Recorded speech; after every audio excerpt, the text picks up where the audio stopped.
A well-regulated militia being necessary to the security of a free state, the right of the people to keep and bear arms shall not be infringed. Welcome to another edition of Bearing Arms, Cam and Company. My name is Cam Edwards. I'm glad that you've joined us on the program today.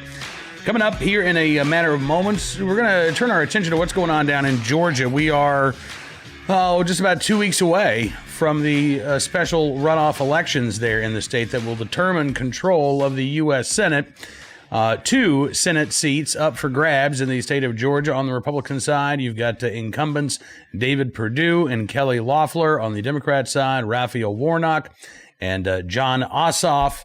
And I ran across a really interesting story from the left over the weekend, bemoaning lost opportunities for both Warnock and Ossoff in the Georgia campaign. So we're going to get to that in just one second. But before we do, I have to thank the Second Amendment Foundation for really a genuine honor that I received over the weekend.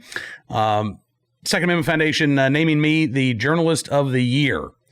And I got to tell you, that came as a genuine surprise and a real shock. As I told the folks of the Second Amendment Foundation, we are blessed in the Second Amendment community to have a number of great journalists who are covering the news dealing with your right to keep and bear arms, breaking stories each and every day. So I know that the competition is fierce, but we are also a community. Not only are we, competitors in terms of trying to get those stories out there first, but this is a collaborative effort because we're all working towards that same goal of informing gun owners about what's going on so that our right to keep and bear arms can remain secure. And I do consider myself to be a journalist. I also, I'm open and upfront about the fact that I am an advocate. I'm a supporter of the Second Amendment. I believe in the right to keep and bear arms. I fight for the right to keep and bear arms. So if that makes me an activist journalist hybrid, I guess so be it. But again, I am very grateful for the recognition and for the honor. So thank you very much to Alan Gottlieb and everyone over at the Second Amendment Foundation for the title of 2020 Journalist of the Year. Now I've got something to look forward to in 2021 too. Get to see if I can, repeat that title. All right, let's talk about what's going on in the state of Georgia. As I mentioned, we're about 2 weeks away from Election Day. And the American Prospect, which is not the American Spectator. American Spectator is the conservative website / magazine. The American Prospect is far to the left. But they had a story over the weekend. Democrats in Georgia Senate races neglect rural voters. And I thought this was really interesting. Daniel Boguslaw is the author of this piece. He writes, in the runoff election for Georgia's 2 Senate seats, there is deep satisfaction that is taking place on the left, apparently. Let me give you a quote here so I don't have to just repeat this. With all eyes on Atlanta and its suburbs, one demographic in Georgia is being left out: the rural voters who could swing the election. The map of America's partisan breakdown has emerged as a Rorschach test for political spectators and those on the right. It depicts a country ruled by a minority liberal elite, even in the face of its sprawling red and rural heartland. For liberals who see no issue in a map that glows crimson, but for a shimmer of azure along the coasts, population density tells a different and immutable story. But for rural voters abandoned by the Democratic Party and suffering under the weight of COVID-19, change is the only thing that they could ask for. Now, again, this is written from the left, right? So there's some obvious bias seeping through there. But the fact remains that Democrats, if you look at the map of this country and how each county voted, it's true. There's basically blue strips running along each coast. There's a sprinkling of blue counties in the midsection of the country. But the vast majority of the landmass is painted red. Now, it's true the population centers on the east and west coast, they're part of those deep blue portions of the country. But it's not like no one lives in rural red counties. When I moved from Fairfax, Virginia, D.C. suburbs, I moved to rural Virginia in 2012. I moved from a county with 1.8 million residents to a county with about 18,000. roughly the same size in terms of, physical landmass, but about about 1/100th of the population from where I left. Can Farmville, Virginia provide the votes to counteract Fairfax County? No. Any more than, one rural county in Virginia can counteract Cobb County or DeKalb County or any of the counties surrounding the Atlanta area. But we're not just talking about one county. We're talking about, in Virginia, dozens of counties that are full of rural voters. Well, maybe not as full as they are in places like Fairfax County, but they're still full of voters, and there are plenty of votes to be found there. Democrats, as this piece of the Prospect points out, have largely abandoned those rural voters, both in Georgia and around the country. As the Prospect talks about, there are a couple of strategies at play for Democrats in Georgia right now. Primarily, Democrats buying out the airwaves in Atlanta, Savannah, other big urban markets. Outside of the cities, the Prospect writes, Democrats' ground game is sparse. Warnock has fared better than Ossoff on the rural front, tapping into his grassroots network cultivated through his time as pastor at Atlanta's Ebenezer Baptist Church. Meanwhile, Ossoff, they write, has relied on a last-minute bus tour and that most sacred of political weapons, the yard sign.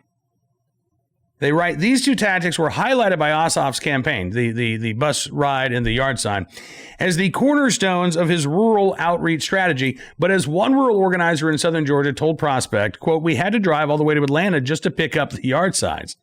That same organizer who spoke to the Prospect on background for fear of reprisal from the Democratic Party said that they were one of multiple rural organizers whom Ossoff personally called over the summer to inform them that rural ad buys and outreach beyond the urban core were not on the table. The organizer said, quote, it's not a part of our strategy. So I was going to say I don't get this, but I do get this. I do understand why John Ossoff is not targeting rural voters in Georgia, because he's not going to win the vast majority of them.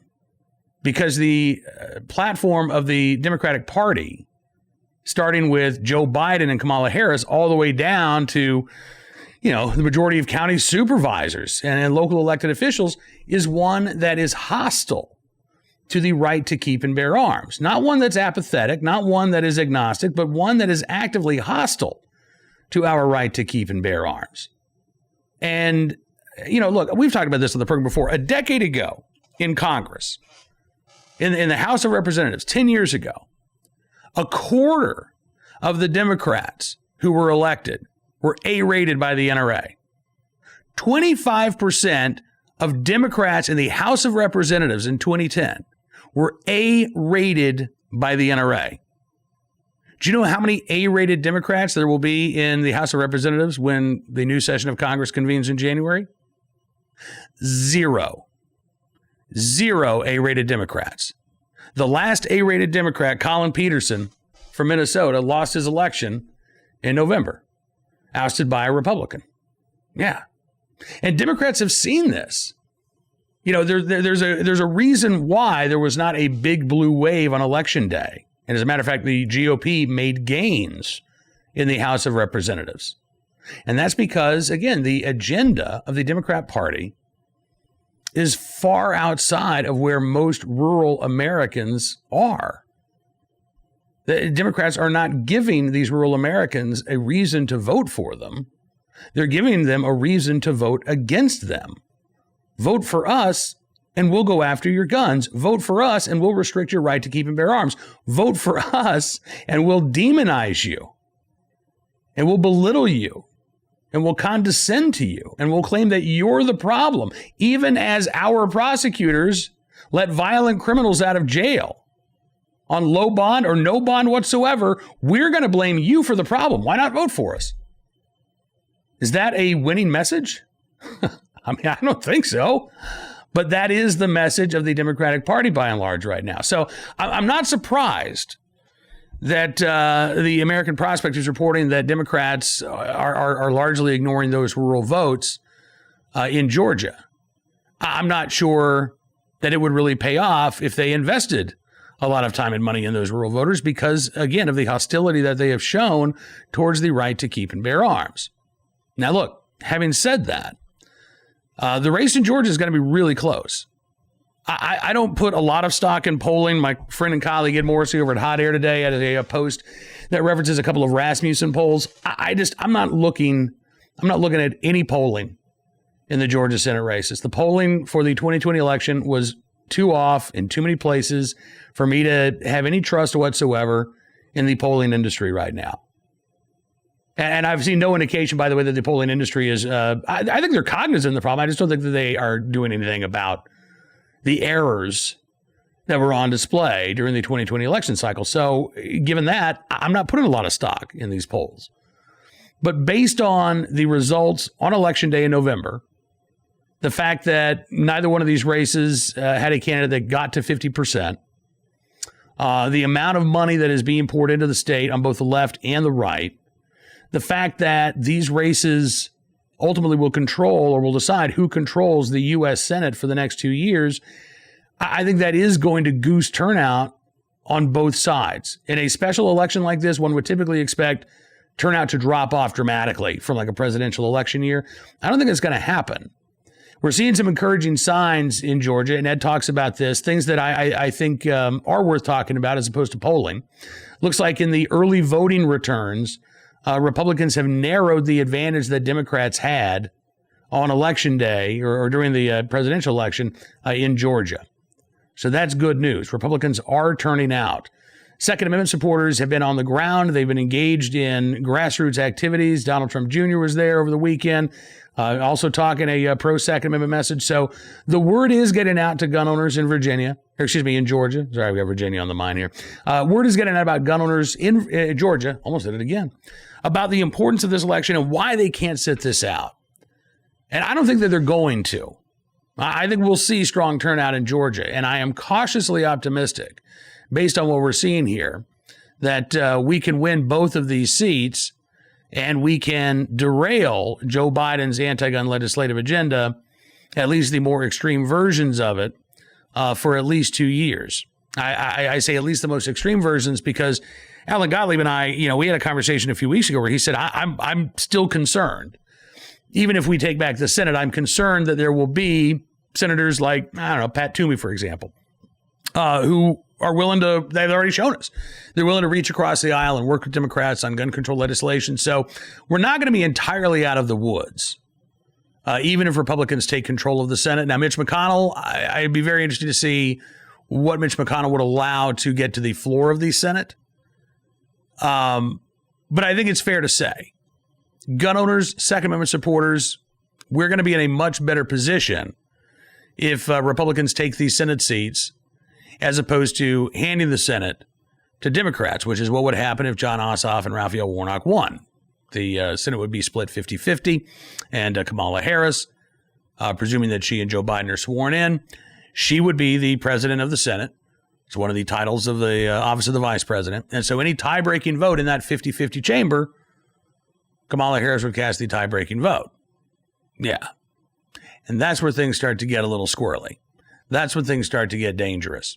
Folks like Joe Manchin have already said, listen, I'm not going to be interested in repealing the filibuster or doing anything that would allow, legislation to pass by 51 votes. Okay. Okay. That's what he says. And I have no reason not to believe him other than the fact that he's a politician. And I take everything that every politician says with at least one grain of salt. And you never know what arms can be twisted. You never know what promises can be dangled. If Democrats have the opportunity again to have complete control of Congress, but all they got to do is nuke the filibuster, there's going to be enormous pressure applied to senators like Manchin to go along and do that. So I think it's better to remove that temptation and remove that prospect from even being a possibility. And again, the way to do that is to turn out. Early voting has already begun in the state of Georgia.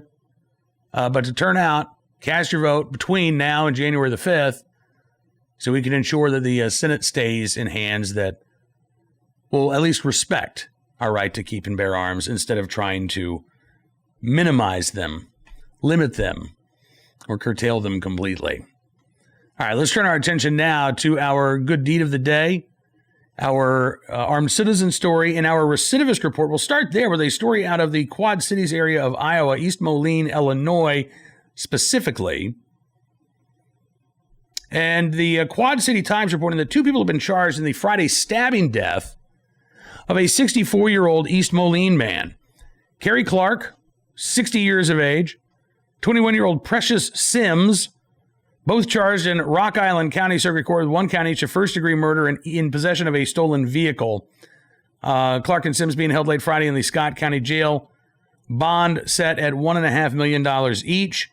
They are awaiting extradition to the state of Illinois, according to local authorities. And as it turns out, Kerry Clark, the 60-year-old suspect in this case, has a lengthy criminal history. Just in Rock Island County, according to the Rock Island County Circuit Court electronic records, he was sentenced to the Illinois Department of Corrections 7 different times between 1991 and 2009. In 1991, Clark was sentenced to 3 years in prison for theft. By 1993, he was out and sentenced to 5 years in prison for aggravated criminal sexual abuse of a victim younger than 13. That's a pretty serious crime. I'm kind of shocked he only got 2 years more than he did for theft. But by 1999, he was out again and sentenced to 3 years in prison for retail theft. The following year, he's back out in the streets and is sentenced to prison, 7-year prison sentence for robbery. By 2005, 5 years into that 7-year prison sentence, Clark's already back out again. Yeah. Sentenced to 2 years in prison for aggravated battery. The following year, 2006, sentenced to 2 years in prison in a drug case. 2009, Clark was sentenced to 12 years in prison for burglary. Here we are 11 years later. Clark's already back out on the streets and now accused of first-degree murder. Meanwhile, 21-year-old Precious Sims has cases pending in Rock Island Circuit Court for misdemeanor criminal damage to property as well as trespassing. Not nearly the laundry list of crimes, including violent crimes, that Sims' alleged accomplice has on his record. So Kerry Clark there in Rock Island County, today's subject of our recidivist report. Our armed citizen story from Kentucky, where an attempted robbery at a bait shop ended up with 1 person dead over the weekend. This was in London, Kentucky, Laurel County. According to the Laurel County Sheriff's Office, it was about 7 o'clock Saturday morning when they got word of an attempted robbery there at the Bait Bucket store. Deputies were told that 32-year-old Jacob Van entered the store saying he wanted money, implied that he had a gun, or at least a weapon. An employee fired a gun at Van. When he allegedly assaulted another employee, Van was killed by that gunfire. A third employee was accidentally injured during the incident. She was treated at the scene, taken to UK Medical Center in Lexington. The sheriff's office investigating the incident, but right now it would appear to be a pretty clear-cut case of self-defense. We'll keep our eyes out for any new information on this attempted robbery there in rural Kentucky. You know, again, getting back to the idea of rural America. How long did it take, you think, for police to get to the bait shop there in Laurel County? Probably a lot longer than like 5 or 6 minutes, right? And yet, politicians like John Ossoff, Raphael, Warnock dismiss the idea that anybody would ever need to carry a gun for self-defense. Just call the police. Raphael Warnock has mocked and ridiculed the idea of carrying in a church, even though we know that armed parishioners have saved lives. Again, these anti-gun Democrats just cannot allow themselves to believe that the right to keep and bear arms is a positive good. They cannot believe that it saves lives. They cannot believe that it is a right that Americans choose to exercise on a regular basis. And again, they want to do everything they can to try to stop that from happening. All right, finally today we have our good deed of the day. Comes to us from a KHQA TV story out of the Beardstown, Illinois area. I got to visit Beardstown at some point. I wonder if they have a beard festival. Well, I'll tell you what, if I'm ever there, hopefully I'll get there at some point, I'm going to shake the hand of Deputy Alec Bunfill.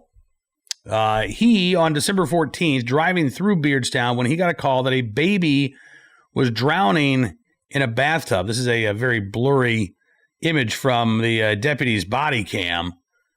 When the deputy got the call, he said, it's just one of those things that you when you hear it, you get an adrenaline jump. You just don't think, you act.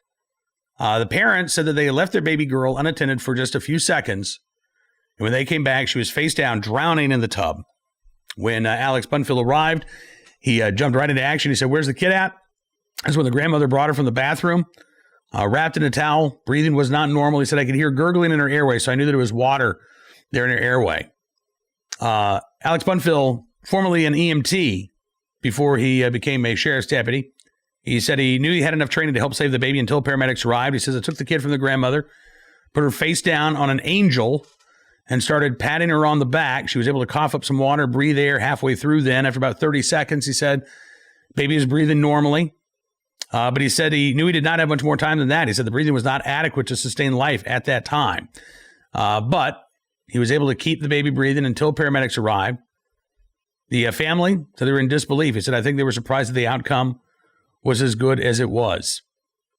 Deputy Bunfield says, the situation could have been avoided. Indeed. I don't know how many new parents we have who might be watching right now, but it really does not take long at all. As the family said, just seconds that the child was left unattended. When you're dealing with an infant, even a small amount of water, it's not a big tub. You fill it up maybe so that as they're sitting there, it's only up to their ankles, maybe up to their knees. Just a small amount of water. For a small child, that can be enough to take a life. So I am truly grateful that Deputy Alec Bunfield was in the right place at the right time, willing and able to save the life of a 9-month-old child there in the days before Christmas. We thank you, Deputy, for your very, very good deed. Now, that is all the time we've got for you on this edition of Bearing Arms Cam & Company. I want to thank you for being a part of the program as well. We'll be back tomorrow. We do have more Second Amendment news and information for you. We're going to do shows Tuesday and Wednesday of this week before we take a couple of days off for the Christmas holidays. Also, if you like getting up early, I don't know how many people like doing that, but if you like getting up early, I am filling in on WMAL's morning show, Mornings on the Mall in Washington, D.C., Tuesday and Wednesday of this week, filled in Monday as well, but I forgot to tell you about it. So you can tune in, WMAL.com. And yes, we are talking Second Amendment news and information there on Mornings on the Mall. I'm doing what I can to get the word out about some of the big stories we've been covering here at Bearing Arms. And don't forget, you can always find more Second Amendment news and information at bearingarms.com, updated throughout the day. Have a great rest of your Monday. We'll see you back here tomorrow with another edition of Bearing Arms Cam & Company. Don't forget, you can find us on YouTube. Just look for Town Hall Media. On rumble.com, look for Bearing Arms Cam & Company. Apple Podcasts, Amazon Podcasts, Spotify, SoundCloud, Stitcher as well. We'll see you soon, but until then, be well, be safe, and be free.